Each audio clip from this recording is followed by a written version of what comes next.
Welcome back to the Deep Dive. Today, we're plunging into a novel that's really captured so many imaginations. Gabrielle Zevin's Tomorrow and Tomorrow and Tomorrow. Now, you might have heard of it, maybe thought, okay, it's a story about video games. Yeah. But what makes it truly special, I think, is how it feels like a speed run of a life you yourself have played. It chronicles, the rise and fall of creative empires, sometimes just in a bedroom, right? Yeah. And the intensity of friendship, which Zevin inflates until it seems to contain, well, multitudes. It's just such a rich read. So, our mission for this deep dive. Let's try and extract the most potent insights from this novel. We'll explore its unique take on identity, the often hidden labor of creation, the different kinds of love, and what the book calls the strange immortality of code. Yeah, and what immediately strikes me, right from the start, is how the novel's structure mirrors its content. It isn't just telling a story about game designers. Right. It's actually built like the games they create. It sort of invites us not just to read, but to almost play along, to experience these deep human themes interactively. Absolutely. The architecture is incredible. It's, like you said, built like the games its heroes build. Non-linear, replayable, yet secretly linear. Zevin uses this great frame. 3 acts, infinite continues. How does that actually work in the story? Well, Act 1, that's like 1987 to 1994. It's basically the origin story. Yeah. We meet Sam Masseur and Sadie Green as kids. In the hospital game room, right? Playing Mario. Exactly, bonding over Super Mario Bros. So it covers that, puberty, separation, and then they meet again at Harvard. Then you have Act 2, say 94 to 2004. That's their real creative explosion. A golden age. Yeah, the golden age. Yes. College dropouts, the garage startup, and then Ichigo, their landmark game. It just becomes this cultural earthquake. And Act 3, 2004, right up to 2023. That's the long tail, isn't it? The long tail. Sequels, IPOs, but also the darker stuff. Gun violence touching their work. Creative burnout. That glitchy realization that the most difficult level is other people. Oof. Yeah. And woven through all this are those continue interludes. They're not just chapter breaks. They're these short, almost playable vignettes. Playable. How so? Well, you get to briefly inhabit a side character or maybe replay a key scene, but from a different point of view.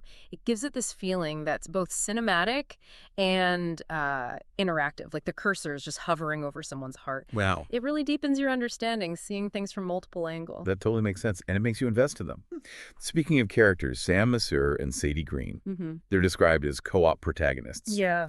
Sam is half Korean, half Jewish, and he has a physical disability from a childhood car accident, that phantom limb where his left foot was. But there's also this emotional disability. Right. This conviction he has that he's hard to love. The book calls it a phantom save file present until you try to load it. It's such a powerful image. It really is. That feeling of something vital being almost there, but when you reach for it, nothing. Just empty space.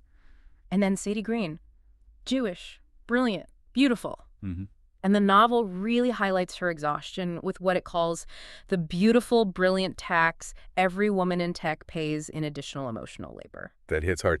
So these two complex people, their friendship, it really is like a co-op game, isn't it? Like their controllers are wired to each other's heartbeats. One speeds up, the other lags. Exactly. And their fights over credit, control, who gets to be player one. Yeah. It seems like it all comes down to them not quite admitting they're in love. Not necessarily romantic love, though that's in there too. But love for the making. Yes, love for the shared act of creation. Zevin has this fantastic insight calling creative partnership a throuple. A throuple. You, me, And the thing you're making. And the thing is jealous. It demands just as much, maybe more emotional energy than the people involved. It's a really sharp way to look at how making stuff together can both bind people and, well, pull them apart. That makes so much sense. A project takes on its own life. So with this really intense creative bond, what kind of worlds do they actually build? The novel describes their fictional games so vividly you almost feel like you could find them on Steam.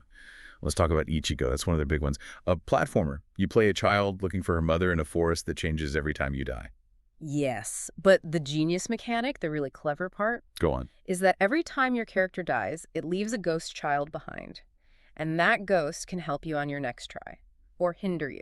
Whoa. It's such a brilliant way to show how trauma works, isn't it? Every past failure literally becomes this ghost, this NPC, that you have to constantly negotiate with.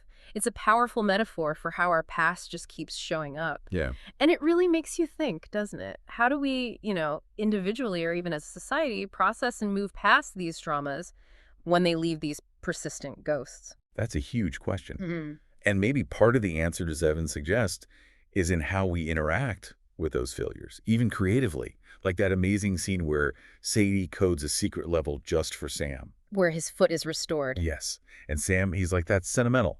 But Sadie's reply is just perfect. It's not sentiment, it's wish fulfillment. And wish fulfillment is a valid game mechanic. Mm-hmm. That quote just is the novel, isn't it? Yeah. Art as a prosthesis for the body you have versus the body you imagined. Exactly. It pushes this idea of art not just being escapism, but a real tool, a way to reimagine reality, maybe cope with it. Wish fulfillment isn't trivial, like some might think. It's this powerful engine for creativity and maybe even for healing. It lets you explore alternatives, fix what feels broken, even if it's just inside the game or the story. Which brings us to all the kinds of love in the book. It's way beyond just romance. There's platonic, romantic, even like algorithmic love. Definitely. And along the way, we meet Mark's, Sam and Sadie's college roommate.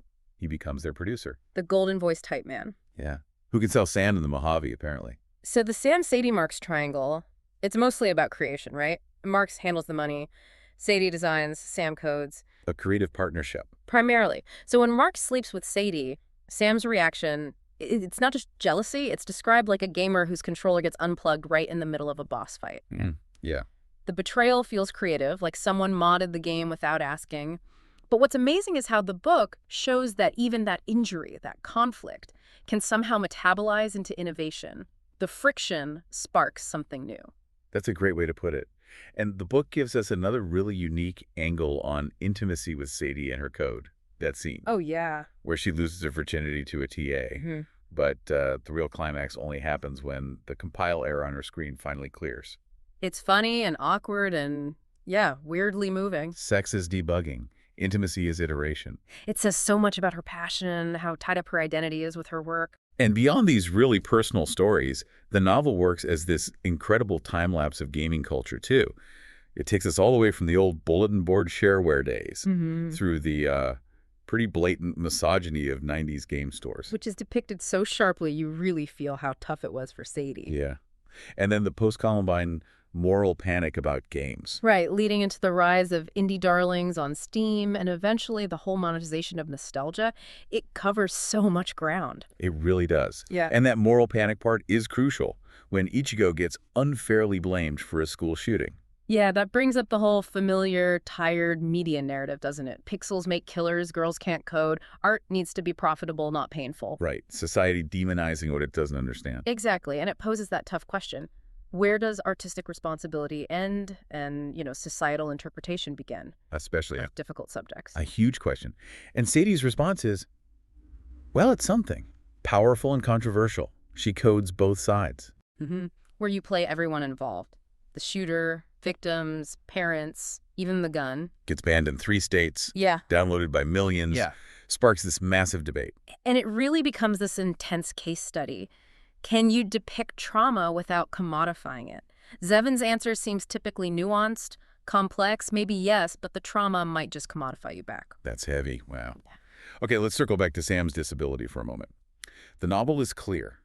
His missing foot isn't just a symbol, it's a system. It shapes his whole world. Absolutely. His physical reality directly influences his game design. Yeah. He creates levels that, punish running fast, that reward stealth, that force players to slow down. His experience is baked right into the game mechanics. There's that really poignant moment, that quote, when a fan asks why a character limps, and Sam just says, Just as I do? Yeah, just raw truth. But Zevin complicates it, doesn't she? She does, because Sam also designs that VR rig, right? So he can run freely in the digital world, but then there's this profound emptiness when he takes it off, and the real world is still stubbornly unrewritable. So for Sam, disability isn't about inspiration porn. It's infrastructural. It's like running a different operating system that the world refuses to patch. And it taps into that universal desire we all have, I think, for some control, for the ability to For the heart of his character, Yeah. the ending of the novel. It feels kind of like a boss fight with no boss.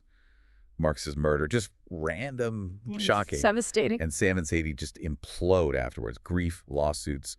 It's messy. It is. But their reconciliation, when it comes, isn't some big cinematic moment. No, it's quiet in a hospital corridor. Just trading code snippets, like kids swapping Pokemon cards again. Ah. It feels so real, so earned. Messy and real, yeah. And then that final chapter jumps to 2023. They're middle-aged, kind of estranged, but not really. So connected. And they're co-designing again, a VR remake of Ichigo. And this version literally requires players to hold hands to make progress. And it's not presented as perfect, right? The game's buggy, funding's shaky, the friendship still has scars, but the code compiles. Mm-hmm. And that final line, they press start together. Yeah, it could be cliche, but here it feels completely earned. It's the only way a story, a game about cooperation can really end. 2 fingers, same button, enduring partnership. Now, we should mention the review we used as a basis for this deep dive did point out a couple of what it called flaws. Maybe some subplots feel like side quests that don't quite land. Sure, that's fair. And the fact that nobody's really a villain means sometimes the conflict feels a bit fuzzy, like a laggy server where everyone's trying but not quite connecting. Yeah, the stakes can feel a little low sometimes because everyone is ultimately understandable. Right. And maybe the constant meta commentary on game design sometimes feels like, developer commentary you can't turn off. But hey, even brilliant stuff has its quirks. Absolutely. And despite any minor things like that, the novel's legacy is already pretty impressive. I mean, Tomorrow is apparently showing up in game design courses, in startup pitch decks. Even couples therapy sessions. Right. It's inspired indie studios to try making co-op games that actually require emotional check-ins. And that VR thing where you literally have to hold hands. Right. But maybe more broadly, it's given the culture, a really useful vocabulary for talking about creative partnership as a form of love. Messy, non-exclusive, lifelong, potentially tragic, potentially transcendent. What an incredible book to dive into. Tomorrow and Tomorrow and Tomorrow. We've really unpacked a lot here. Human connection, creativity, resilience, storytelling itself, all through this amazing lens of video games. And I think if there's one core takeaway, it really is that idea. You close the book, and you might find yourself reaching for a controller, but maybe not just to escape, maybe to connect. Zevin's given us this powerful story that feels like both a love story and, well, a theory of everything. It really does. How we build worlds to survive the one we have, how we save each other in multiplayer, how every game over is just a continue screen waiting for 2 people to press start. That reinterpretation of Macbeth is fantastic too. Time isn't a tale told by an idiot. It's a co-op campaign. Exactly. And the only way to win is to keep playing, keep patching, keep holding hands as the credits roll and the next level loads. So maybe a final thought for you, our listener. What game are you playing in your own life right now? Maybe something that could use a fresh look at collaboration or resilience. Or maybe just hitting continue even when things get tough. And how could you maybe use that idea of wish fulfillment as a valid game mechanic in your own creative efforts, big or small? Lots to think about. Keep exploring, and we'll catch you on the next deep dive.